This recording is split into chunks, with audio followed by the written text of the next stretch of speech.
उम्मीद है आप सब लोग खैरियत से होंगे। और अगर मेरे पीछे से आप लोगों को ट्रैफिक की नॉइज़ सुनाई दे तो उसके लिए बहुत माज़रत ख़्वाह हूँ। सहूलत बेसिकली है क्या? कोई भी टेक्नोलॉजी अगर मार्केट में मुतारिफ़ करवाई जाती है तो सबसे पहले उसके साथ यही लफ्ज़ जोड़ा जाता है। इससे आपको बहुत ज़्यादा सहूलत होगी और ये आपके काम करने का अंदाज़ काफ़ी हद तक आसान बना देगी, मददगार भी साबित होगी।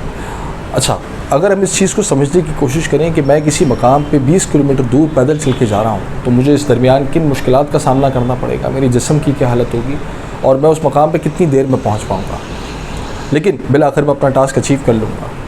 लेकिन अगर मेरे पास कार हो तो वो सफ़र मैं कम वक्त में तय करूँगा और मैं अपनी जो हालत है वो भी मेरी ख़राब नहीं होगी। लेकिन मैं जब अपनी मंजिल पे पहुँच गया हूँ, अपनी डेस्टिनेशन पे महज चंद कदम के फासले पे हूँ, तो मैं अपनी कार से बाहर नहीं आ रहा।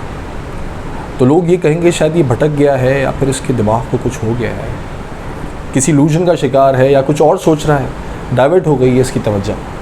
तो टेक्नोलॉजी बेसिकली आपके साथ कुछ इसी तरह का काम करती है। जब अपना फ़ोन आप इस्तेमाल करते हैं, आप उठाते हैं किसी और मकसद के लिए कि आपने शायद घर पे कॉल करनी है, लेकिन जब तक आप रखते हैं तो आपको ये नहीं पता चलता कि कितनी देर गुजर चुकी होती है।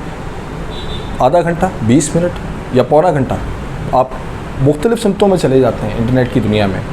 तो सहूलत वो नहीं है जो आपका वक्त आपसे छीन के ले रही है। सहूलत वो है जो आपका काम कर दे और वहाँ पे उसकी ज़रूरत ख़त्म हो जाए। उम्मीद है कि आपको मेरा मैसेज समझ में आया होगा। शुक्रिया।